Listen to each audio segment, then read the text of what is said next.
स्वागत है आपका एनबीएस पॉडकास्ट के नए एपिसोड में। और इससे पहले आज हम किस्सा शुरू करें नया। आप सबको होली की बहुत बहुत मुबारकबाद। आप सबके परिवार में ये त्योहार खुशियां लेकर आए।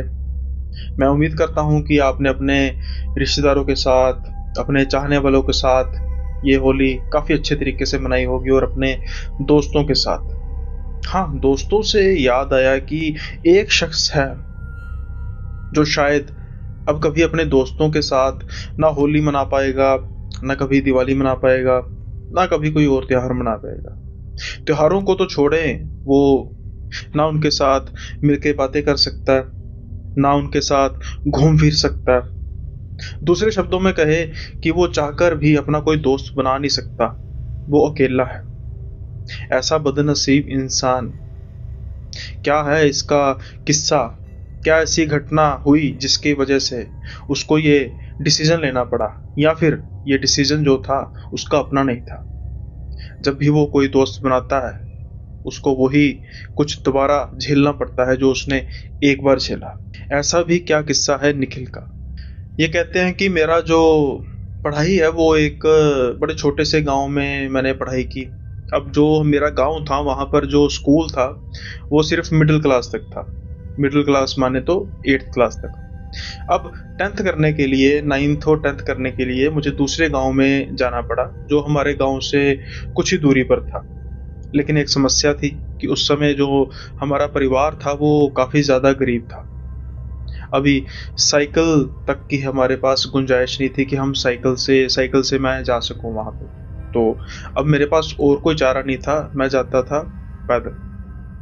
ये जो गांव था तकरीबन 5 से 6 किलोमीटर दूर था और सुबह रोज मैंने पैदल जाना और वापसी पर रोज पैदल आना।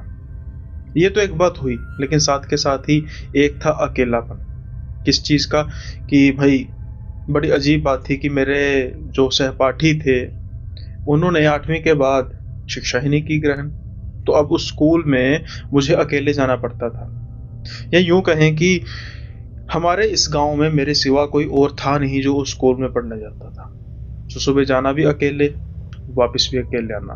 लेकिन कभी कोई समस्या हुई नहीं। दिन का समय होता था तो कोई ऐसी दिक्कत नहीं आती थी। लेकिन एक बार कुछ ऐसा हुआ जिसके बाद मेरी जो जिंदगी है वो हमेशा हमेशा के लिए बदल गई। वैसे तो मेरे जो स्कूल था वो, उसमें मेरे काफ़ी अच्छे दोस्त थे जो दूसरे गांव के थे। लेकिन एक बार मैं अपने घर वापस आ रहा था।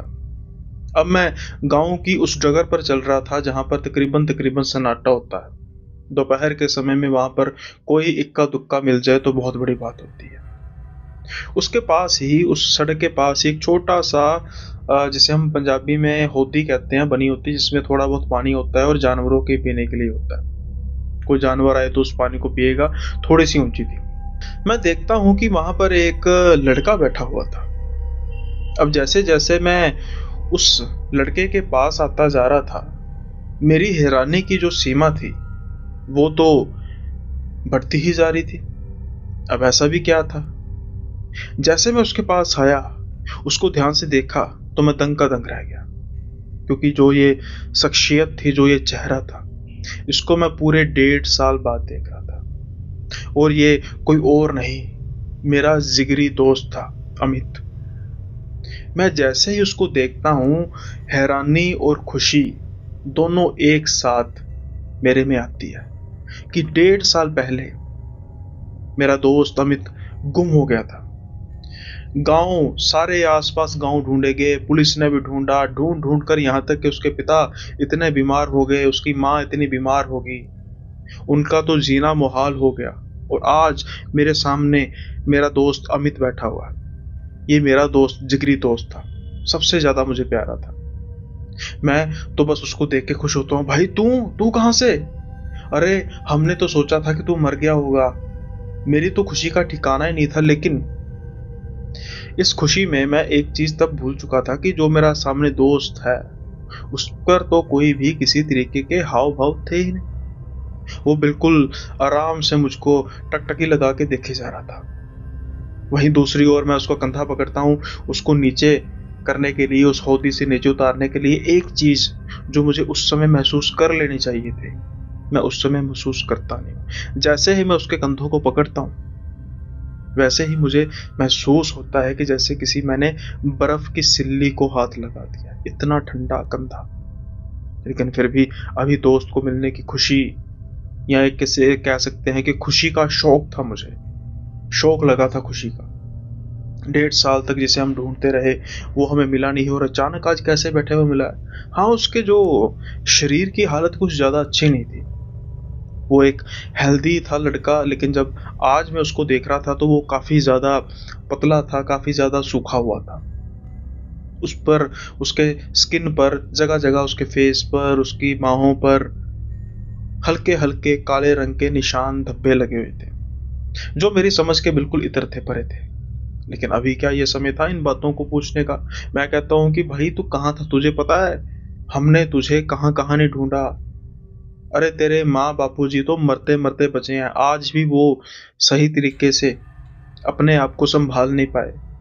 हम तो सभी गांव वाले ये तो मान ही चुके हैं कि तू तो मर गया होगा या गुम हो गया, पता नहीं कहाँ गया। लेकिन तेरे माँ बाप पता है क्या, वो आज भी उम्मीद में है, और आज जब तू वहां पर जाएगा तो वो कितने खुश होंगे। तुझे देखकर तो उनके सारे के सारे गम एक ही पल में धुल जाएंगे। भाई जल्दी चल। मैं उसकी बाजू पकड़ता हूँ, मुझे फिर वही एहसास होता है, एक अजीब सा ठंडापन उसके जिस्म में। लेकिन मैं अभी इन चीजों पर गौर कर नहीं रहा था।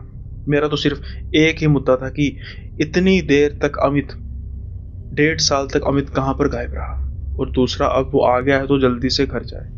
जैसे मैं उसको खींचने की कोशिश करता हूँ तो मैं ये महसूस करता हूँ कि अमित टस का मसी नहीं होता। वो वैसे ही मुझे खड़ा देखे जा रहा था, टकटकी लगा के। अब मैं इस चीज को नोटिस करता हूँ और कहता हूँ कि भाई क्या हुआ, क्या बात होगी, तू कुछ बोल भी नहीं रहा।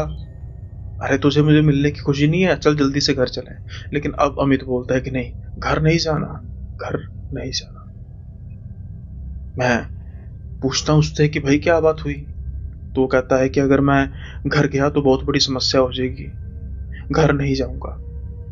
मैं उसको कहता हूँ कि भाई किस बात की समस्या, जब तू गुम हुआ तब किसी भी तरीके की कोई समस्या नहीं थी तेरे साथ, तूने कुछ भी ऐसा नहीं किया था जिसकी वजह से घर वाले तुझे डांटेंगे। किस बात के लिए तू कह रहा है कि तू घर नहीं जाएगा। वो कहता है कि तुझे क्या पता, मैं बहुत बड़ी मुसीबत में हूँ, मैं बहुत बड़ी मुसीबत में हूँ भाई, सिर्फ तू ही मुझे बचा सकता है, इसलिए तो मैं यहाँ पर आया हूँ। मुझे पता है तू ही मेरा जिगरी दोस्त है, मैं गाँव में किसी से भी नहीं मिलना चाहता, ना ही मिल सकता हूँ। मुझे अगर कोई बचा सकता है तो सिर्फ और सिर्फ तू ही बचाएगा। मैं सोचता हूँ कि भाई अब ऐसा भी क्या, अभी तो मैं बहुत छोटा हूँ, 10वीं कक्षा में पढ़ता हूँ, बड़ी मुश्किल से मेरी उम्र 15-16 साल के आसपास है। कई बातों को तो मैं समझ ही नहीं पा रहा था। इस उम्र में मैं तेरी क्या मदद कर सकता हूँ, ना मेरे पास पैसा है, ना मेरे पास कुछ तेरे को देने के लिए है। लेकिन अमित की आंखें अब चमक उठी थी। वो कहता है कि भाई मैं जिस मुसीबत में फंसा हूं ना, उसे ना मेरे परिवार वाले उससे निकाल सकते हैं मुझको, ना गांव वाले, सिर्फ और सिर्फ तू निकाल सकता है। इसलिए मैं तुझको चाहता हूं कि तू मुझे आके मिल। ये कहते हैं कि भाई मिलने वाला क्या, सीना भी मिल तो रहे। कहते नहीं, अभी नहीं। जो तालाब है ना गांव का, वहां पर, अब जब ये बात सुनते हैं तालाब की, जो काफी सुनसान था, ये कहते हैं चल चलते हैं, कोई बात नहीं। वो कहते हैं अभी नहीं। अमित कहता अभी नहीं, रात, जब आधी रात हो जाएगी तब तू वहां पे आना। तुझे कुछ मैंने ऐसा दिखाना है कि उसको देखकर तेरी आंखें चकाचौंध हो जाएंगी, और उसके बाद मेरी समस्याएं खत्म हो जाएंगी, तेरी समस्याएं भी खत्म हो जाएंगी। इनको ये बात काफी अटपटी लगती है कि रात के समय में तालाब के पास ऐसा क्या है। ये आनाकानी करते हैं। ये कहते हैं कि भाई मुझे समझ नहीं लग रही तेरी बात, और इन्हें काफी अटपटी लगती है बात की रात के समय में तालाब, अरे वहां पर तो दिन पर भी कोई नहीं जाता, वीरान पड़ा हुआ है, गंदा पानी है, ये किस लिए मुझे बुला रहा है। ये आनाकानी करते हैं फिर से। ये कहते हैं कि नहीं भाई, जो बात करनी है यहाँ पे कर। तो वो कहता है कि बात करनी होती तो मैं कर लेता, लेकिन कुछ दिखाना चाहता हूँ, और जैसा मैंने कहा कि उसके बाद सब ठीक हो जाएगा। लेकिन हाँ, अगर तुमने मेरे माता पिता को या गांव में किसी को भी, अपने माता पिता को भी अगर मुझे कुछ कहा, उनको कुछ बताया कि मैंने अमित को देखा है, अमित वापस आ गया, तो ये बात याद रखना कि मैं रात को वहां पर आऊंगा नहीं। मुझे पता लग जाएगा कि तुमने ये बात कर दी है। अब ये पशुपेश में पड़ चुके थे बहुत ज़्यादा, क्योंकि इनकी समझ में ये लग नहीं रहा था कि मैं घर वालों को बताऊं ना बताऊं, इससे भी बढ़कर कि रात के समय में मैं जाऊं या ना जाऊं। क्या कुछ ऐसा है जो ये काफ़ी समय से छुपा रहा था, इसकी वजह से ये गायब था और अब वो उसको मिल चुका है और ये मेरे साथ शेयर करना चाहता है? करेगा भी भाई, ये जिगरी दोस्त तो है मेरा, लेकिन फिर भी अभी क्या हमारी उम्र है कि हम इन बड़े कामों में फंसे? क्या कोई खजाना मिला है इससे? काफी बातें मेरे दिमाग में घूम रही थी और पता नहीं क्यों मैं हाँ में सर हिलाता हूँ और कहता हूँ कि ठीक है भाई, लेकिन एक बात का ध्यान रखना कि रात के समय में वहां पर काफी, तुझे पता ही है कि सुनसान होती है। मुझे तो डर है कोई भूत चुड़ैल वगैरह कुछ तो नहीं होंगे वहां पे। ये कहते हैं कि चिंता मत कर भाई, तुझे पता है मैं बहुत लंबा समय वहीं पर रहा हूं और इस गांव में से किसी को पता तक नहीं लगा। अब ये और भी ज्यादा हैरान थे कि दिन के समय में तो इक्का दुक्का लोग वहां पे जाते ही हैं, और अगर ये वहां पे रहा होगा इतने समय में, जब लोग ढूंढ रहे थे, पुलिस भी ढूंढ रही थी, क्यों नहीं मिल पाया? अब इन सब बातों को दरकिनार करके ये अपने घर पे जाते हैं, किसी से कोई बात नहीं करते, जैसा कि अमित ने कहा था। अब इंतजार हो रहा होता है रात होने का, या यूं कहें कि आधी रात होने का।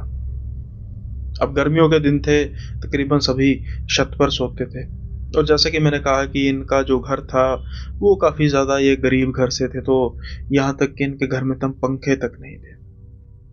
अब ये इंतजार कर रहे थे आधी रात होने का, सबके सोने का। एक टूटी सी घड़ी, अलार्म क्लॉक, जो इनकी माँ के सिरहाने में रखी हुई थी, और जो रेडियम से सुई चमकती है वहां से ये टाइम देखे जा रहे थे। जैसे ही 12 बजते हैं ये बड़े हल्के से उठते हैं ताकि किसी को इनके उठने की आवाज ना आए। अगर गेट खोलते तो गेट की आवाज से पता लग जाता कि कोई बाहर जा रहा है या कोई अंदर आने की कोशिश कर रहा है। ये बड़े धीरे से दीवार फांदते हैं और चल पड़ते हैं उस तालाब की ओर, जहां पर इनका दोस्त अमित, जो इनको 1.5 साल बाद मिला था, वो वहां पर इंतजार कर रहा था। जब ये उस तरफ जा रहे होते हैं, अब इनके सामने एक पेड़ नजर आ रहा होता है, एक बरगद का पेड़ जो वहां पर था। ये गौर कर रहे होते हैं कि जैसे जैसे ये उसके पास आते जा रहे हैं, वहां पर उसको 2 चमकती हुई चीजें नजर आ रही हैं, जो झपकती हैं, फिर चमकती हैं, झपकती हैं, फिर चमकती हैं। इनको लगता है कि कोई जानवर होगा, कोई बिल्ली वगैरह होगी जिसकी आंखें चमक रही हैं, लेकिन वो कोई और नहीं, इनका दोस्त था। अब जब ये वहां पर उसके पास जाते हैं, बरगद के पेड़ के पास, अब इनको तो नहीं पता था कि इनका दोस्त कहाँ होगा। ये उसको इधर उधर ढूंढना शुरू करते हैं, उसका नाम पुकारते हैं, अमित कहाँ है भाई? अरे भाई देख कहाँ पे है, मैं आ गया हूं। इनको अचानक ऊपर से आवाज आती है, भाई ऊपर तो देख। ये एकदम डरते हैं और ऊपर देखते हैं, इनका दोस्त ऊपर बैठा हुआ था। ये कहते हैं कि भाई ऊपर क्या कर रहा है? तो इतने इनके कहने की देर थी, ये झट से नीचे छलांग मारता है। जिस टानी पर वो बैठा हुआ था वो काफी ऊंची ठानी थी, और इनके सामने ये काफी कमजोर हो चुका था, इसकी हालत इतनी खराब थी। इसके बावजूद वो ऐसे छलांग मारता है, नीचे बिल्कुल खड़ा होता है जैसे कोई उसको कोई फर्क तक नहीं पड़ा। क्या अभी ये जो समय था इन बातों के बारे में सोचने का नहीं था। ये कहते हैं कि भाई देख मैं आ गया हूं, अब बात कर, क्या बात करनी है, और एक बात मेरी सुन, जल्दी कर जो करना, क्योंकि आज रात तू जो मुझे बताएगा और उसके बाद फिर हम कल सुबह गांव में जाएंगे और फिर बताएंगे कि भाई मेरा भाई अमित वापस आ गया। अमित के चेहरे पर अब अजीब सी मुस्कान थी। शायद वो ये सोच रहा था कि भाई जो तू सोच रहा है वो तो दरअसल होने वाला नहीं है। अमित कहता है कि चल ठीक है, जैसा मैंने तुझे कहा था कि तुझे कुछ दिखाना है तो चल दिखाता हूँ। ये कहते हैं कि भाई चलो। अमित कहता है यहाँ पर नहीं, ऊपर पेड़ में बैठ। ये सोचते हैं कि भाई पेड़ में कैसी क्या चीज होगी, लेकिन अभी ये सोच ही रहे थे, इनके देखते देखते वो पेड़ पर ऐसे चढ़ता है जैसे कोई बंदर।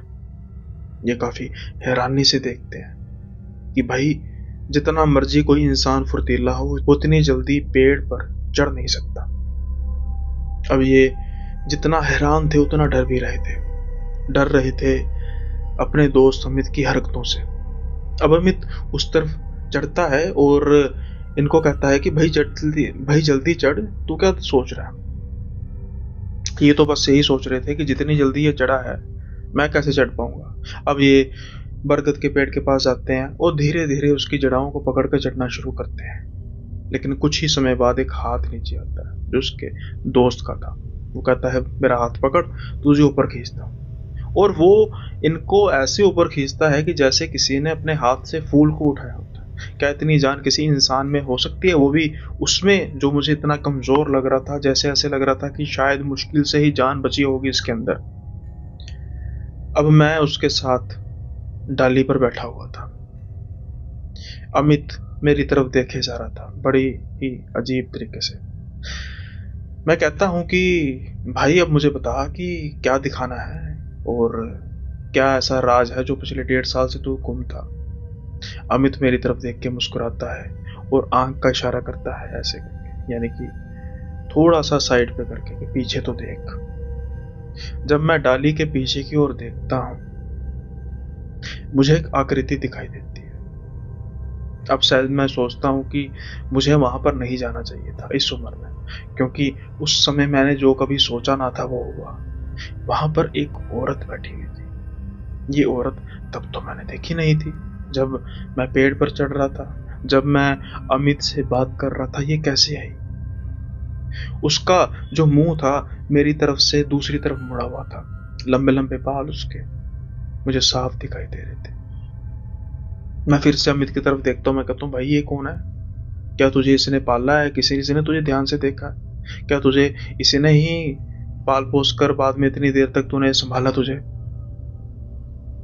अमित फिर इशारा करता है उस तरफ। जब मैं फिर देखता हूं, अब उसका चेहरा मेरी तरफ था और वो चेहरा सच कहूं तो देखने लायक था नहीं। अब उस घने सन्नाटे में एक जोरदार चीख चीरती हुई उस सन्नाटे को खत्म करती है और वो चीख मेरी थी, क्योंकि वो शक्ल और उससे निकल रही वो आवाज इस तौर पर इस बात का प्रमाण थी कि जो उस डाली पर बैठी है वो औरत तो बिल्कुल नहीं है। मैं लड़खड़ाती हुई आवाज में अमित को बुलाता हुआ उसकी तरफ देखता हूं। अब अमित की जो आंखें हैं ना, वो चमक रही थी बिल्कुल वैसे जब मैं उस पेड़ के पास आता जा रहा था और मुझे लग रहा था कि कुछ चमक रहा है। जब वो मेरी तरफ देख के हंसता है तो उसका जो चेहरा है वो बढ़ता जाता है कानों की तरफ। आप इसका मतलब समझे क्या? वो भी प्रेत था, वो मेरा दोस्त नहीं था। अब मैं एक प्रेत और एक प्रेतनी के बीच फंसा बैठा हुआ था। मुझे समझ नहीं लग रही थी कि मैं क्या करूं। मैं तो बस सन का सन था। मैं बस ये समझ रहा था कि धोखा मेरे साथ धोखा हुआ, मेरे दोस्त अमित ने मेरे साथ धोखा हुआ। लेकिन क्या सच में वो अमित था? इस बात का तो पता नहीं, शक्ल तो उसी की थी ना। अभी ये मैं सोच ही रहा था तो पीछे उस औरत की, या यूं कहें उस चुड़ैल की गुर्राती हुई आवाज आती है कि आज का शिकार ले आए तुम। अब जैसे ही ये बात वो औरत करती है तो अमित ऊंची ऊंची हंसने लग पड़ता। अब मेरे पास चारा क्या था? या तो बस मैं ऐसे का ऐसे सन बैठा रहूं और इन दोनों का शिकार बन जाऊं, या फिर क्या कर सकता था? मेरे पास अभी कुछ था भी नहीं, ना मैंने कोई ऐसी माला डाली हुई थी जिससे परमात्मा का नाम हो, ना कुछ मोली बांधी हुई थी। मैं तो सिर्फ एक धोती और एक बनियान में आया था, क्योंकि गर्मियों के समय में मैंने सिर्फ धोती पाई थी और बनियान डाली थी। सच कहूं तो मुझे तो पता भी नहीं था कि एक टोटका होता है जिससे भूत प्रेत आपके पास आते नहीं है, चाहे वो जितना मर्जी शक्तिशाली हो। उस दिन परमात्मा की कोई चीज़ तो मेरे साथ नहीं थी, लेकिन परमात्मा मेरे साथ था। और जब परमात्मा किसी के साथ हो, तब कोई भी चीज़ की ज़रूरत होती नहीं। अब मैंने ना आव देखा ना ताव देखा, मैंने जंप लगाई और मैं भागा अपने घर की तरफ। मुझे उन दोनों की आवाज़ें सुनाई दे रही थी अपने पीछे पीछे। एक ही पल में क्या होता है कि मेरी धोती अटकती है और मैं गिरता हूँ। अब मैं महसूस कर पा रहा था कि जो आवाज़ें हैं वो मेरे पास आती जा रही हैं। मैं अपनी धोती उतारता हूँ, जो बनियान है वो भी फट चुकी थी, उसको मैं फाड़ता हूँ, क्योंकि मुझे घिन आ रही थी उस पर लगे हुई धूल की वजह से। अब मैं बिल्कुल नग्न था। जैसे ही मैं बिल्कुल नग्न होता हूँ और भागता हूँ, मुझे महसूस होता है कि जो आवाज़ें हैं वो अब आनी बंद हो चुकी है। काफ़ी दूर जाके मैं देखता हूँ, पीछे पीछे कोई भी नहीं था। हाँ, दूर से उस पेड़ पर दो चमकदार चीज़ें दिखाई दे रही थी। चार माने दो आंखें, दो लोगों की आंखें जो झपक कर चमक रही थी, यानी कि वो उस पेड़ पर दोबारा जा चुके थे। लेकिन मैं रिस्क नहीं लेना चाहता था। मैं फिर से भागता हूँ और भागते भागते घर पहुँचता हूँ जल्दी से। अब जैसे ही घर का दरवाज़ा खटकता है, सारे घर वाले उठते हैं और मुझे इस अवस्था में देख के सभी हैरान परेशान होते हैं। मैं तो डर के मारे कांपे जा रहा था। सबसे पहले माँ मुझे जल्दी से पानी मेरे पे मारती है, फिर तौलिया रखती है ऊपर, और उसके बाद पहले तो पिताजी जब देखते हैं वो थोड़ा सा सख्त होते हैं कि ये कहाँ से आया, लेकिन माँ उनको कैसे तैसे करके समझाती हैं कि रुको तो सही, बेटे की हालत नहीं देख रहे कितना कंपकंपाए जा रहा है। अब जब ये शोरगुल होता है, पहले गांव के दो चार लोग उठते हैं आसपास के, फिर धीरे धीरे रात के समय में सारा गांव इकट्ठा हो जाता है। मैं अभी कुछ भी बोलने की हालत में था ही नहीं। मुझे बस रह रह के वो नज़ारा सामने आ रहा था।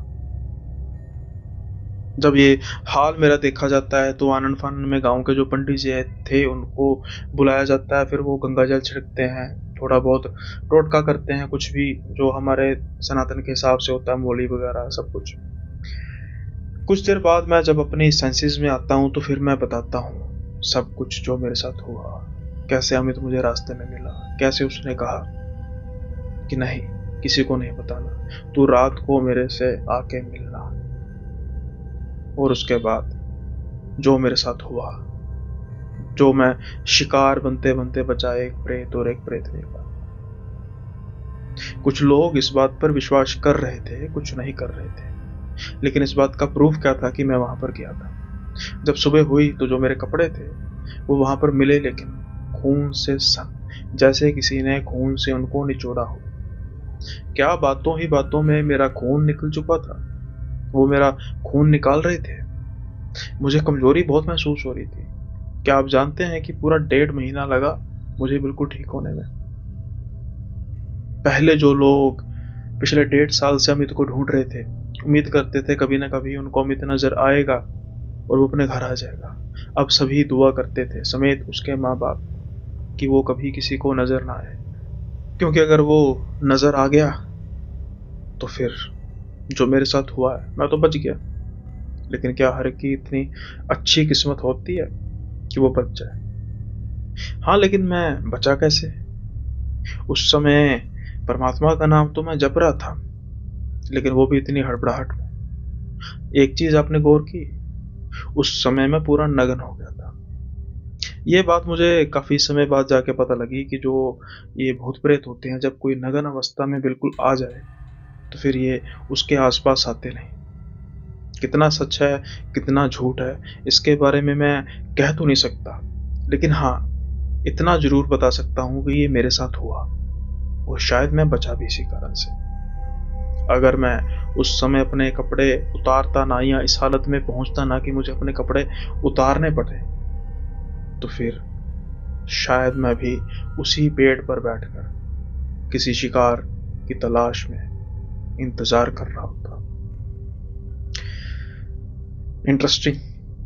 अब ये कहते हैं कि उसके बाद जैसे मैं धीरे धीरे अपने आप को संभालना मैंने शुरू किया, फिर अब दोस्ती की बात, कि भाई ये तो हुई एक दोस्त की कहानी, कि मैं उसको मिल रहा हूँ, उसका वो तो प्रेत निकला, लेकिन बाकी आप मानेंगे, जब मैं स्कूल वापस गया उसके बाद मैंने अपने दोस्तों से हाथ मिलाया, वही सर्द एहसास मुझे हुआ जब मैंने अमित को पहली बार उसके कंधों से पकड़ा था। मैं जितने भी दोस्तों को मिलता, एक दो को गले लगाया, सबके साथ मुझे वो सर्द एहसास होता। जब मैं उनसे गले मिलता तो मेरे कान में कुछ ऐसी सुगबुगाहट होती, जैसे कि वो अमित मेरे बिल्कुल पास ही खड़ा है।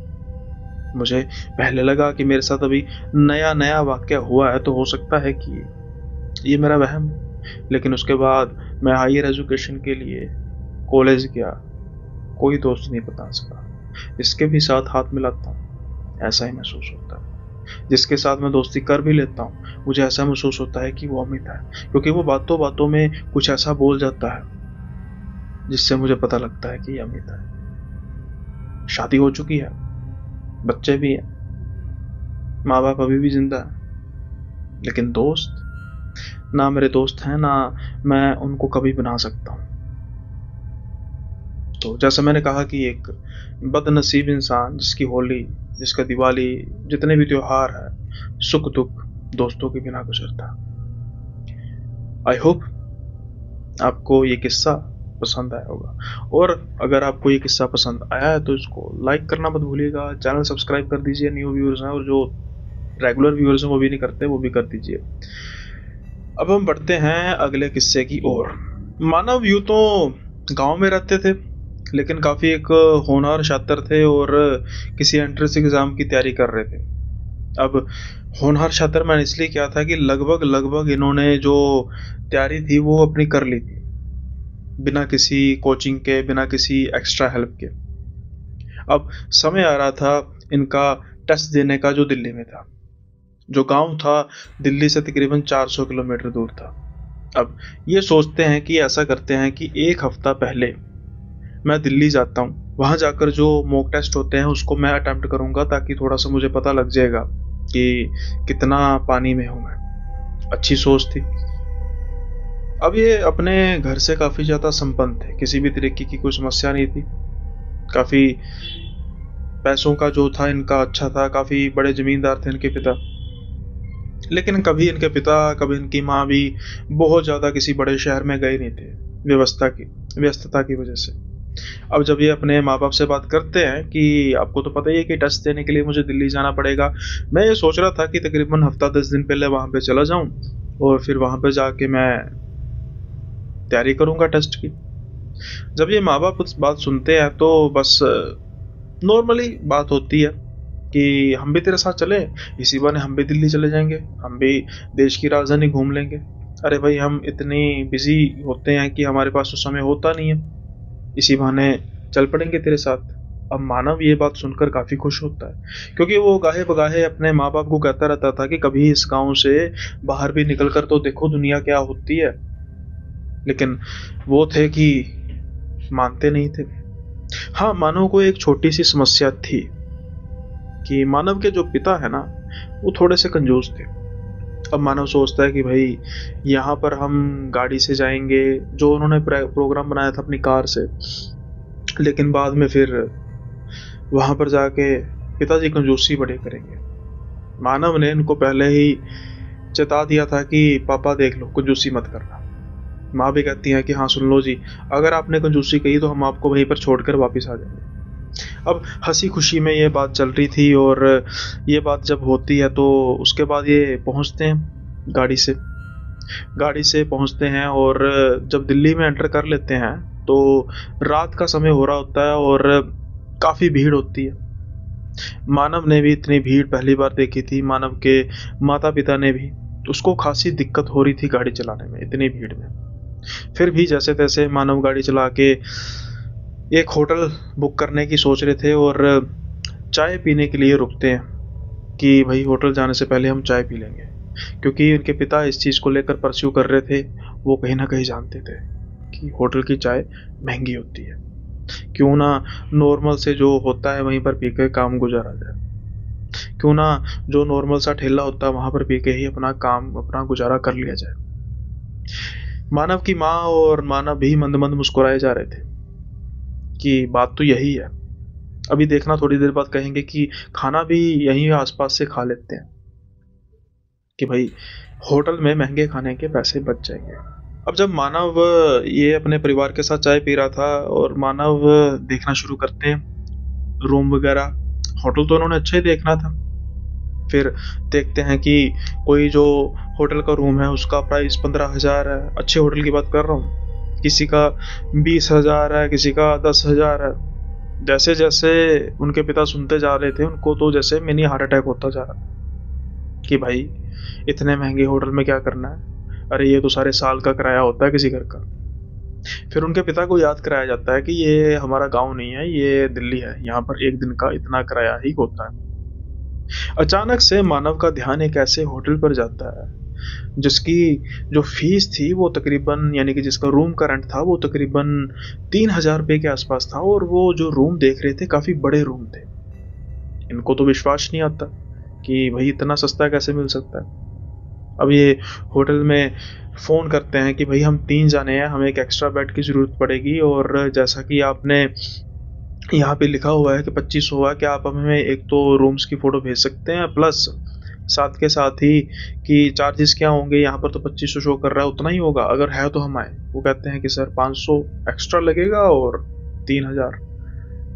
जब ये रूम की फ़ोटोज़ भेजते हैं तो इनकी आंखें चकाचौंध हो जाती हैं, क्योंकि ये इसको मिलान करके देखते हैं उन होटल से जिसकी कीमत 10,000, 15,000, 20,000, 100। ये सोचते हैं कि भाई ये तो बड़े सस्ते में मिल रहा है, ऑफ सीजन तो नहीं है, हो सकता है ऑफ सीजन हो, उसकी वजह से जल्दी से ये फ़ोन पर बुकिंग करते हैं। अब ये जल्दी से उस होटल की तरफ जाते हैं। एक और बात थी होटल में कि होटल में पार्किंग की व्यवस्था अच्छी थी। जो दिल्ली में रुकते हैं ज़्यादातर होटल, जो आपको पता ही होता है, वो वहाँ पर बहुत ज़्यादा समस्या होती है पार्किंग की। होटल के रूम्स अच्छे होते हैं लेकिन पार्किंग की व्यवस्था बहुत कम होती है, जो काफ़ी पुरानी दिल्ली, नई दिल्ली के आसपास होते हैं। तो ये जो तकलीफ थी इनको नहीं उठानी पड़ी और इनको अच्छी पार्किंग मिल गई। लेकिन अब जिस रूम में जाने वाले थे, क्या उस रूम का कोई इतिहास था ये तो नहीं पता, लेकिन मानव के साथ कुछ अच्छा होने नहीं वाला था। अब ये रुकते हैं, काफ़ी थके हुए होते हैं। रात के समय में खाना, जैसे मैंने कहा कि पैसे बचाने के लिए इनके पिता बाहर से खा लेते हैं। रूम इनको काफ़ी अच्छा लगता है, हालांकि इनके पिता फिर भी ये कह रहे थे कि भाई महंगा ले लिया, लेकिन फिर भी टोका टोकाई होती है, क्योंकि इनको धमकी मिल चुकी थी इनके पिता को कि अगर कुछ ज़्यादा किया तो हम वापस आ जाएंगे। इसकी वजह से पिता ज़्यादा कुछ बोल नहीं पाते, लेकिन जब ये रूम में जाते हैं तो कुछ इनको ऐसा महसूस होता है कि शायद इनको यहाँ पर आना नहीं चाहिए था।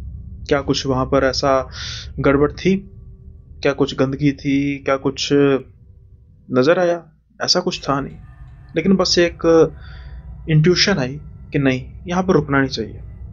ये कहते भी हैं उस जो स्टाफ से कि हमारे पास, आपके पास कोई और रूम है, तो कहते नहीं, सारा जो होटल है वो भरा हुआ है, सिर्फ यही एक रूम खाली था। अभी उस समय नहीं सोचते, लेकिन बाद में इनके ख्याल में आता है कि शायद सारे होटल में सिर्फ यही रूम ही खाली क्यों था, और इतना सस्ता भी। रात का समय होता है, इनके माँ बाप सो रहे होते हैं, ये अपनी स्टडी कर रहे होते हैं। अचानक से इनको वॉशरूम के अंदर से आवाज़ आती है। कुछ ऐसा लग रहा था कि जैसे कोई अंदर से बात कर रहा है, बड़बड़ा रहा है। ये जल्दी से सर ऊंचा करके अपने माँ बाप की तरफ देखते हैं, वो तो आराम से सो रहे थे। तो फिर अब उनके सिवा उस होटल में, उस रूम में था कौन? ये जल्दी से जाते हैं, दरवाज़ा खोलते हैं, वहाँ पर कोई नहीं था। हाँ, जो नल था वो टिप टिप कर रहा था, बूंदे उसकी। लेकिन जब ये पढ़ाई कर रहे थे तब तो किसी तरीके की कोई आवाज़ आ नहीं रही थी। ये फिर भी उसको बंद करते हैं, बैठते हैं और अपनी स्टडी करनी शुरू कर देते हैं। कुछ समय बाद फिर से वही आवाज़, बड़बड़ाने की आवाज़। ये दोबारा से जाते हैं, वहाँ पर कोई नहीं होता, लेकिन पानी फिर टिप टिप कर रहा था। क्या ये किसी चीज़ का इशारा था कि कुछ गलत है, यहाँ से चले जाओ? शायद था, लेकिन मानव इसको समझ नहीं पा रहे थे। अब इसके बाद कुछ ऐसा होता है जो मानव को तो बिल्कुल याद नहीं था, क्योंकि ये मानव के साथ हो रहा था। तो अब मैं जो बात करूँगा एक थर्ड पार्टी के पर्सन के हिसाब से करूँगा, जिससे आपको समझ लग सके कि क्या क्या हुआ और क्या क्या घटनाएं हुई। इसमें से कुछ इनकी माँ ने बताई इनको, बाद में इनके पिता ने बताई, और वो सारी कलेक्ट करके इन्होंने बताई। फिर अब ये फिर बैठते हैं पढ़ने के लिए। पढ़ते पढ़ते इनका ध्यान जो है वो जाता है अपने माँ बाप की तरफ, जो आराम से सो रहे थे। लेकिन इस बार जब इनका ध्यान अपने माँ बाप की तरफ जाता है तो सिर्फ वहाँ पर माँ बाप थे नहीं। वो देखते हैं कि जो पीछे बेड होता है वहाँ से दो हाथ जो हैं उनके माँ बाप के सर के ऊपर है। जैसे ही ये देखते हैं तो इनकी चीखें निकल जाती हैं। जैसे ही इनके चीखों की आवाज़ सुनते हैं तो इनके माँ बाप उठते हैं और हड़बड़ा के कहते हैं, क्या हुआ क्या हुआ। ये सारी बात बताते हैं कि मुझे क्या महसूस हो रहा है। कहीं ना कहीं ऐसी ही चीज़ों को इनके माँ बाप महसूस कर रहे थे, लेकिन शायद वो अपने बच्चे को डराना नहीं चाहते थे, उसकी पढ़ाई में खलल नहीं करना चाहते थे। फिर भी वो कहते हैं कि बेटा नई जगह है, तुझे तो पता है कि शायद हम तो पहली बार ही ऐसे बाहर आए हैं, तो हो सकता है कि उसकी वजह से कोई दिक्कत हो रही हो, तो तू भी अब सो जा, सुबह पढ़ लेना। ये सोच के माना भी सो जाते हैं। रात जैसे तैसे गुजर जाती है। अगला दिन भी अपना मॉक टेस्ट करते हैं, सारा दिन गुजरता है। अब आता है रात का समय।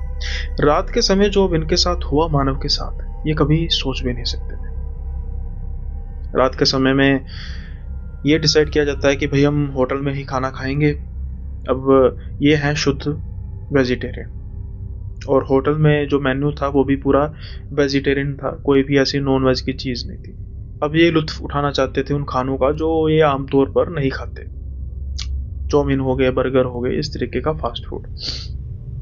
अब जब इन्होंने चाउमीन ऑर्डर कराया, यानी कि नूडल्स जिसे कहते हैं, जो पनीर समथिंग था, ये खा रहे थे बड़े चाव से, लेकिन अचानक से उसमें से मांस का टुकड़ा निकलता है। चबाते चबाते इनको महसूस होता है कि कुछ अलग ही चीज खा रहे हैं। जैसे निकल के देखते हैं तो वो एक मांस का टुकड़ा था, जिसको देखकर ये तो गुस्सा हो जाते हैं। ये फटाक से उसको साइड पर फेंकते हैं, चाउमीन को।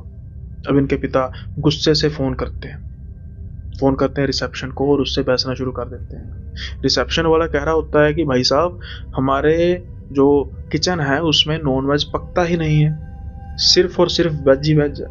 आप कैसे कह सकते हैं कि नॉन वेज है? तो ये कह रहे हैं कि मैं झूठ बोल रहा हूँ, अभी मेरा बेटा चाउमीन नॉन नूडल खा रहा था, उसमें से जो पनीर की जगह पे मांस का टुकड़ा निकला। जब ये बात कर रहे थे ना, तो इनकी जो पत्नी थी इनको बार बार, अरे सुनो, देखो, मुझे डर लग रहा है। किस बात का डर? मांस देख के? ऐसा तो कुछ नहीं होना चाहिए। ये एक दो बार कहते हैं रुको तो सही, मुझे बात करने दो, लेकिन जब वो कस के उनको हिलाती हैं तो जो उसके बाद ये नज़ारा देखते हैं, ये उसी समय फोन रखते हैं, क्योंकि मानव वो जमीन पर पड़ा हुआ सारा का सारा चाउमीन नॉन वेज वाला वैसे ही उठाकर खा रहा था। जब तक वो पिता उनको नहीं देखते वो हाथों से खा रहा था, लेकिन उसके बाद वो उसने मुंह से खाना शुरू कर दिया और उनकी तरफ देख के अजीब से तरीके से हंसना शुरू कर दिया। अब जिंदगी में कभी भी इनके माँ बाप ने ऐसा कोई नज़ारा देखा नहीं, वो तो डर के कांपने लग पड़ते हैं। क्या कुछ ऐसा रूम में था जो मानव को ये कुछ करने के लिए विवश कर रहा था? वो इनकी तरफ देख के खाए जा रहा था और हंसी जा रहा था। कुछ समय बाद वो बेहोश हो जाता है। आनंद फानंद में डॉक्टर को बुलाया जाता है। डॉक्टर भी कहता है कि हो सकता है कि आप जैसे कह रहे हैं नई जगह में आए हैं, कोई दिक्कत हो, किसी तरीके की कोई परेशानी होती है, जैसे आपके बेटे का एग्ज़ाम है उसी परेशानी में। लेकिन उन्होंने भी तो कोई ऐसी बात बताई नहीं थी कि उसने कैसे ज़मीन पर फर्श पर पड़े हुए नूडल्स को खाया। अब मानव जो है वो रेस्ट कर रहा था। रात के समय में ये तीनों सो रहे थे, शायद दोनों, क्योंकि कुछ समय बाद मानव के बड़बड़ाने की आवाज़ आती है। वो कुछ अजीब से तरीके से बड़बड़ाया जा रहा था। पहले जब इनके माँ बाप उठते हैं, इनको देखते हैं मानव को, तो वो उसको हिलाने की कोशिश करते हैं कि कई बार इंसान जो है वो नींद में बड़बड़ाता है, लेकिन ऐसा था नहीं। वो कुछ अजीब सी भाषा में बड़बड़ाया जा रहा था। अब एक तरफ इनकी माँ थी, एक तरफ इनके पिता थे, और ये कहते हैं कि उसने आंखें बंद की। जैसे ही वो बड़बड़ा रहा था हम उसके पास आए, उसने हम दोनों को गला पकड़ लिया, और जैसे ही उसने आंखें खोली वो बिल्कुल सफ़ेद थी।